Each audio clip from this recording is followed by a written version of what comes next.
Good morning, everybody. First, let me thank everybody for being here and thank the organisers for inviting me. It's a pleasure to be here. Let me begin by introducing the Repurposing Drugs in Oncology project. This is a collaboration between two not-for-profit organisations, one in Belgium, the Anti-Cancer Fund, and one in the USA, Global Cures. And our objective on this project is to look at non-cancer drugs which we feel we can repurpose and reuse as anti-cancer drugs. And to achieve this, we have had a program of identifying drugs which have high potential to be reused in oncology. We have summarized the data and published this in peer-reviewed literature, but we've also been aware that there are institutional barriers to the adoption of these drugs once we have proved efficacy. And we also have a program of supporting clinical trials, many of them in combination with metronomic chemotherapy, to prove the efficacy once and for all. So this is the list of the first 6 drugs which we've published papers on. You can see from the list they range from antihelminthics like mebendazole right through to NSAIDs like diclofenac, a very wide range of classes of drugs. All of them have got data from in vitro work, from animal models, and most importantly from human data, case reports, and some small clinical trials for some of the drugs. Those are the first 6. We still have an active program. The next 2 drugs which we are publishing on will be propranolol, beta blocker, which is a subject of a high degree of interest in the oncology world at the moment, and the antimalarial chloroquine. And we actually have many other drugs on our list. When we started, we imagined that it would be quite difficult to identify drugs which are used in different indications and have the potential to be used in oncology. But actually it's the reverse. There are many drugs which have good potential to be reused. So it's been more difficult to actually identify the ones with the most potential and to prioritize. But increasingly we're focused on a particular type of intervention for using these drugs, and that's in perioperative interventions. And there's a reason for this, and that's to do with post-surgical relapse. It's a pattern that we see again and again in different cancer types. So here we're looking at upper GI cancer. There are 2 curves there, with surgery and without surgery. And the thing that's apparent is that very steep early slope. Within 2 years, you have a very high recurrence rate. And the rate of distant metastatic disease after surgery is above 40%. In non-small cell lung cancer, we have this same pattern. We've got distant metastases of around 18%, and you can see from the chart there that very early peak of distant disease. In fact, there's a lower peak, which is the local recurrence, and you can see that it's the distant metastases which peak early. A very similar chart in breast cancer, a distant metastatic rate of above 20%, and again, that very fast early peak. And we see the same data in gastric cancer, renal cell carcinoma, osteosarcoma. It's a very similar pattern. So we believe that there is something that's going on. Those were all primary disease, but what happens in the case of metastatic disease? Is there evidence to show that local surgery has an impact there? And there's some very interesting work performed here at TMC by Rajendra Badre and co, which was looking at the question of local treatment for women who present with metastatic breast cancer. And the study conclusion was very clear, as you can see from the chart. There was practically no difference in overall survival.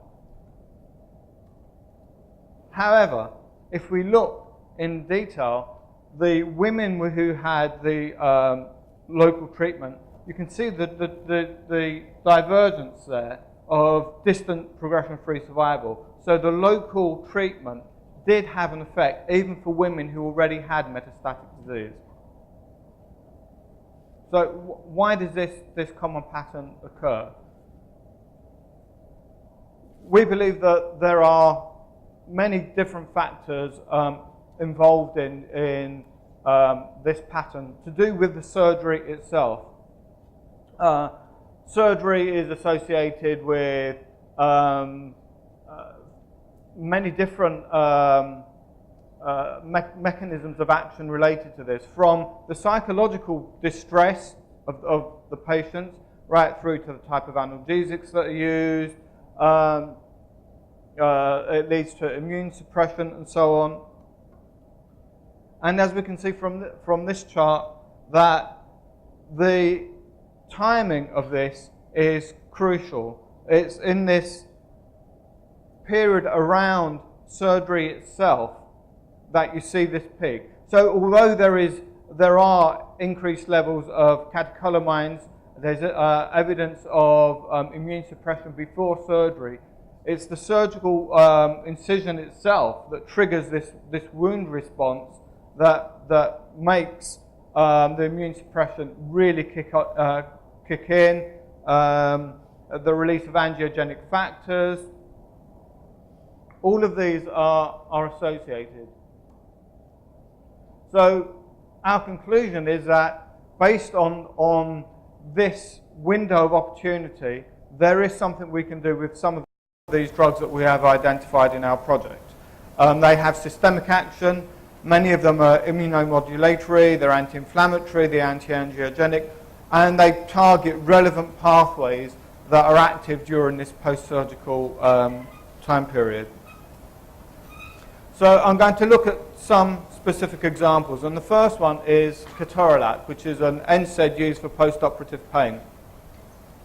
Patrice Forget, an anaesthetist in Belgium, did some very interesting work. He retrospectively looked at women who had received breast cancer surgery and correlated the different analgesics that had been used and their long-term outcomes. And the interesting thing is that most of the analgesics showed very little effect, but ketorolac showed this impressive difference in recurrence rate. That was retrospective. We are now supporting a clinical trial where this is being done prospectively. The patients have been treated, and now we wait for the follow-up. Another example happened here at TMC, a single injection of progesterone before breast cancer surgery. And if you look at the chart for all patients, well, there's really not very much to comment. There's not much difference. However, when we look at node-positive patients, we do see a difference. We can see a difference here, that those patients who received a single injection of depot progesterone before surgery had an improved recurrence rate. And if we look at the hazard ratios, they are really worth having. And in fact, this result was so surprising that it prompted a JCO editorial asking, so much for so little. And it's a very good question. I mean, these kinds of interventions are small interventions. They do promise something quite radical. A different drug, a completely different class of drugs, cimetidine, and the first blockbuster antacid in the West. Here we have a colorectal cancer study, looked at 10-year survival for those patients who'd received preoperative cimetidine. This particular trial was one of a number that were carried out, and in 2012 there was a Cochrane review where 5 trials, including 421 patients, met the inclusion criteria, And the conclusion from that was there was a positive HR impact, and that when used with curative resection in colorectal cancer, cimetidine gave a survival advantage. Those trials all happened some time ago, so there is a current phase 2 trial ongoing in Australia and New Zealand looking at the same intervention against current standard of care. A slightly different approach, immunonutrition during surgery. Here we have an example where malnourished patients, as a small trial, were given immunonutrition with added arginine, which is useful in stimulating immune responses, and you can see that there was a difference in outcomes there as well. And as a fringe benefit, if you like, preoperative arginine also reduces the rate of post-surgical complications and reduces the length of hospital stay, which can be quite important as well. Another example is propranolol and etodolac, a beta blocker and a COX-2 inhibitor. Now, propranolol has been used for some fantastic work here, treating angiosarcoma, but now we're looking at, can we use propranolol and etodolac specifically in this perioperative period? The data we have here is preclinical, unfortunately, but there are a couple of studies ongoing which are looking at this combination. There are other examples. In the UK, there was recently a trial of the antimalarial artesunate, where they gave patients 2 weeks of artesunate prior to surgery, and the patients who received this had an improved recurrence rate. That's now going to start as a phase 2 trial. Another example is calcitriol, again in head and neck cancer. There's data from low molecular weight heparins. So there are many, many different kinds of interventions using repurposed drugs that we can make at this crucial period and that have effects on long-term outcomes. So our conclusions. The promise of repurposing in oncology is that we have low-cost drugs with low toxicity, and we start with the existing data.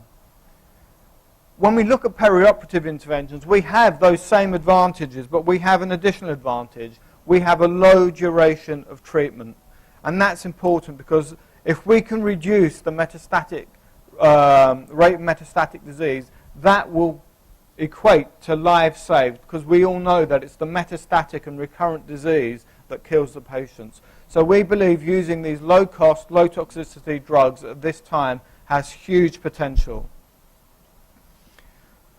Now, obviously, I mentioned that we are running clinical trials in different settings, and we do have some along these lines.